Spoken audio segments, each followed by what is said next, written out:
something different. And so when she held me after, she said, this is one of the best stories I've ever read. And I was like, no, it can't be. Like, I just didn't understand that. So, and what was it that made you not understand that? Just that... Because I had never written a story before. Just the fact that you hadn't, that it was like the first, or one of the first ones, or the first attempt like that. So insecure in my writing at the time.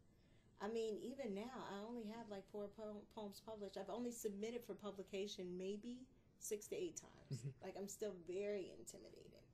Up until recently. This past month, I've done well. I've submitted 9 times, but still very intimidated. And she was like, it is. And I was like, kind of hesitant. And she said, I want you to submit this for a prize. And I was like, what? Like, I didn't even know fiction prizes existed or anything like that. I was like, what? She's like, yeah, I want you to submit this for a prize. And this is like my second time meeting this woman, my second fiction class, the first assignment. So of course I was terrified. So I spent a lot of the semester revising it. I submitted it for 2 prizes. I won the first one, and I came in as a finalist for the second. Oh, that's great. I have a question about that. Since I think the sort of circumstances of like how that story came about are really interesting, and something just occurred to me. Do you feel like, since the way you described it was that you wanted to sort of, you didn't put your name on it, and that you wanted to write this thing that sort of like maybe your classmates, where they were comfortable seeing you in one particular way, and that then maybe if they were to encounter this thing, like you said, it would sort of display that you would have this sort of range. Since you had that sort of very specific design behind that activity of sort of, I don't know, the way, it's really intriguing to me that it sounds like maybe you approached it as like, I'm going to write something that's very different for me, or that's like something that is I guess atypical from what that group had come to expect, like from your writing. Do you feel like, since that was your focus, rather than thinking in your mind, I'm going to become a fiction writer, do you think that helped you in some way? I think it helped me, but it didn't help me more than what I allowed what I call the story to do. And many writers don't believe in this, and I don't know why, but I let my story tell me what to do, and that's why I haven't committed to poetry or short fiction or a novel, because my characters will always tell me my form. So, and I heard Alice Walker say that, and I kind of just like exhale, kind of breathe, because I feel like I can't, if I try to control the story too much, then it will never be right, because I'm fallible, I'm human, I'm imperfect. My art has to live on its own. So then, sort of going along with that then, so do you, as you're working with fiction then, sort of like, I think that's a really interesting like way to work, that you sort of listen to the characters, like listen to sort of the piece that you're working on and try to figure out, is it sort of instinct that you follow, or what is it you're following when that's going on? I guess it's instinct, but it really becomes, maybe I'm just schizophrenic. But like the novel that I'm working on about Kansas, I really wanted it to be a short story, and as I was writing it, the main character was saying to me, I cannot tell it in this many pages. I cannot tell it. I cannot tell it. So then I just accepted the fact that it was going to be a novel. I didn't want a novel. I'm very bad, as you can tell. I do not like commitments. It's been an ongoing thing in my life.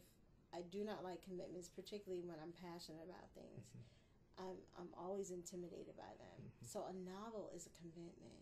Yeah, I can see that. So I really didn't want, and I was like, wow, could I write this in like 3 short stories? And it just wasn't possible. So then that's how it became a novel. And it became an epistolary novel because she's in jail. Okay. So as a witness, or as the protagonist, because she's the protagonist, but the story is not narrated necessarily from her point of view, right. because of all of the letters. But I was thinking, in a jail situation with all of the plays on authority and rules and confinement, you can't get a broad perspective from one character. You can't do it. And that's how it became epistolary. I mean, it started out in regular novel format with narrative and dialogue. But once she became imprisoned in the second chapter, it could no longer move like that. And I listened. So I changed my format. And I went back and I changed my format. And then it became, like right now, my protagonist cannot stay in jail. She's a middle class, somewhat privileged white woman in Kansas. She cannot be in jail for longer than 6 months. She can't. So she has to come out. And now I have to negotiate how that novel's going to work with her not being in jail. Right, as after having begun in that position. Exactly. Yeah, that's so interesting. Like, I had a question then. So sort of after, you start this piece, and at the beginning you thought, okay, this is going to be a story, and then it sort of, the piece would not allow itself to sort of be a story. That piece sort of develops this life that it sounds like, it's still developing. This complexity and this life to it. Then after it started to take some of this like epistolary kind of shape to it, did you at any point in that process, did you go and sort of look at like epistolary novels, or were there other ones that you were aware of, or it just kind of came out in that form? So I mean, of course I was aware of The Color Purple. Oh, sure. But my epistolary novel is different because there are 5 to 6 different people writing in it at this time. So each time I write, I have to assume a different voice. And that's been challenging for me. And keeping those voices straight has been extremely challenging for me. Because, once you get 100 pages in, you may find yourself in a groove. But my narrative voice cannot become stagnant. Right. My narrative voice has to fluctuate with these letters. I have to keep the integrity and identity of my characters. That's been somewhat difficult to negotiate. Why do you think, is the longer space making that difficult? I mean, the longer space of the novel, like sort of having to going back and forth. Are you going back and forth? Yeah, so many times and having to try to keep it distinct. So, do you have anything that you're trying to do to negotiate that, or like? Yes, I'm actually assigning characters voices from that time period. So different singers. Oh, cool. It's like one character is Billie Holiday. Oh, that's a good way to do it. I mean, that's such a creative, like a creative technique to like keep that. I mean, I say that just because that's kind of comforting. I like that idea of writing a novel in that way, or using sort of a song to sort of keep those characters distinct. So, who else are there? Would you tell us who some of the other ones are? Some of them are. I want to say Bessie Smith.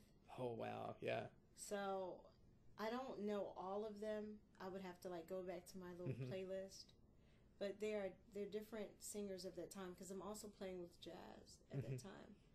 Because in some aspects of the novel, of course, I talk about race, but with Kansas City having such a huge jazz influence. Absolutely. Yeah. And, Kansas City being the center of the country at the time, and considering the modes of travel, there was no way for you to travel from the East Coast to the West Coast without stopping in Kansas City.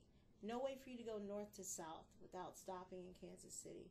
So it was really a different Mecca than what we recognize now. Oh yeah, because very different, because you've got, you don't just have 70, you've got I-90 in the north and the other interstates that go east-west and north-south, and air travel. Train travel. Yeah. You have boats coming up the Mississippi and coming around the Missouri River before people are attempting to settle in the west or go all the way west, settle in the Plains area, go all the way west. You have, the dichotomies of prohibition and then this excessive, drinking and jazz scene. You have the Women's Christian Temperance Union against, World War II. The approaching World War II. So there are all of these intersections of land, culture, and people